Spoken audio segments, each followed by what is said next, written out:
2024 really has felt like the year for the X-Men, with X-Men 97 of course coming out. Lego finally came around, put out some new sets. Excited to get the X-Mansion out of the box eventually too and check that out. But for me, like I've said in most of my Lego X-Men reviews, I need to fill out the roster somehow since Lego doesn't do a super great job. So I got all these custom minifigures here. Going to continue this collection again today with another KO Customs minifigure being their Morph, which I've been looking forward to. I also got their Jubilee coming from a different reseller, so I don't have it in hand yet, so I'll do 2 separate videos for this release by KO Customs. But loved all their minifigures so far, and of course, let's check the packaging out. It will be their classic plastic case with the render card in the back that we'll take a look at. Really easy to pop open and reuse, which is really nice for storing minifigures or just transporting them or shipping them. Keeps them protected. You get individual bags for some of the parts, like the alternative head here. And of course, just the base sort of minifigure with the more X-Men 97 Exiles type look here, the white head. So that's good to get. Got number 47 out of 100 on the metallic gold there, which I love. I think it is a lot better to get these with some actual metallic to it. And like I said, a print of their minifigure render here with him an exploded Sentinel head. Always fun to get these. It's like getting some trading cards, so I enjoy that. Keeps the packaging unique as well, and all their minifigures are pretty much consistent, even when they have some bigger packaging style characters with like builds and stuff. They still include the normal card. So that's always fun to get, and of course, let's get to the minifigure. Jumping into Morph, there will be some stuff you will recognize if you've seen my videos, specifically the legs, which will be the same ones that I got as the upgrades for Cyclops. So they doubled up there, which is good for them, I'm sure. They can make more of them, more people could get them instead of having to decide if they want to take one off of this to put on Cyclops. Boom, just upgrade it, which I do like that a lot of companies are doing that now, where you could buy this specific part to upgrade a minifigure instead of the whole character. I know Earthly Bricks has been doing that for a lot of the X-Men minifigures that have come out in the official Lego sets. So that's great to have. It makes it easier to collect, so you don't have to buy a $100 product. You can get more of like a $15 to $30 piece to make a minifigure you already have better. Perfect.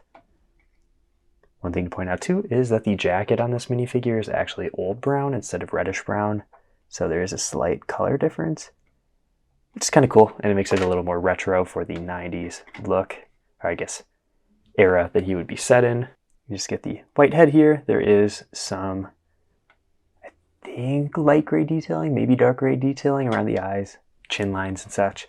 So that is adding a little bit of extra detail to the minifigure. I know it's a little tough with the light sometimes to see the printing. I think I fixed it a little bit there.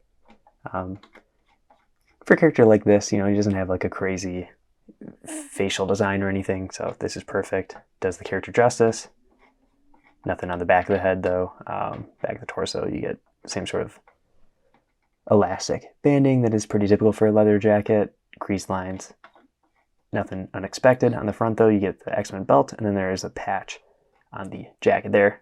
One thing I guess I wish was that the arm, if we could have gotten an extra arm maybe printed with a red X on it, toss it onto Cyclops, something like that. That would have been kind of a fun little upgrade to do. Or if you get a fabric, reddish brown something to put around him for a jacket, then you could toss the arms on instead of using the actual torso, since there are some inaccuracies since it doesn't have like the Jim Lee straps on it. But that was my first thought when I saw that. I was like, man, it'd be cool to get the jacketed Cyclops look. I know there is one company that I think did that minifigure, probably Earthly Bricks, but didn't pick that one up. I don't feel like that's a super important variant to me for the X-Men. Rather get a new character than something like that. Since we have all the official Cyclops, I'm not really looking for that for my collection.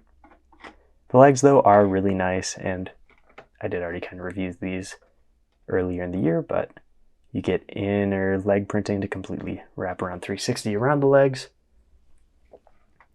There is only one strap on both legs though, where there should be like 2 next to each other. So bit of an inaccuracy there, but that's going to happen when you get to a smaller scale like this. Not a lot you can do. And since it is printed on the yellow type legs, like you can see there, when you bend the legs, it's not going to break up the printing at all. And there is a little bit of extra detailing on the trunk design. But that is one of my favorite things about KO that they've really made consistent in the last couple of releases, is the way that they do the legs, so when you're bending them, it doesn't break up the printing. That just makes it a lot better for me as somebody that poses these in action poses in my danger room. Just makes it look more natural, and of course just makes the product better, so I appreciate that. With that being said, there is an extra head, so I'll toss that on quick now too, which is his evil goblin mode type face from his original character arc in the show. Didn't really show up at all in X-Men 97, I don't think. Maybe in the intro of the show, I can't remember, but you got the nice dark pink printing around the eyes to make it look dark and brooding. I like the black robin hair here. That is a nice piece to get. I always like the shape of that one. No alternative expression, unfortunately. That would have been nice to have. Maybe a less evil one on the back, especially since the hairpiece would probably cover it. But I get it. Maybe that would cost more. I wanted to keep the price down on this one, which doesn't have any custom molds, which is not always the case for their minifigures, but can't complain when it is a simple character. They don't need a lot of work to it to make it accurate. Makes sense to keep it simple. But that's all that we got here. Let's go to the final comparisons and, of course, the final verdict. When it comes to this minifigure, I guess the overall message, simplicity, which can be the case for a lot of KO's products when they are basing them off of comic minifigures like Morph here. You don't need a lot of printing, you don't need a lot of accessories. It doesn't necessarily have visual powers or anything. I think having the extra head is good enough to add some variety to him. I do like the angry expression. Like I did say, though, it would have been nice to have a two-sided head here so you could have his more neutral human look as well. But I definitely would prefer an angry one. If you can only have one face print, totally get that. Have him next to Sinister here, which ties into his story in the show, of course.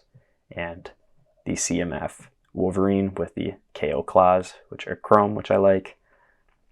So two of the major characters there, and he is, as a 90s, and of course, animated show collection necessary.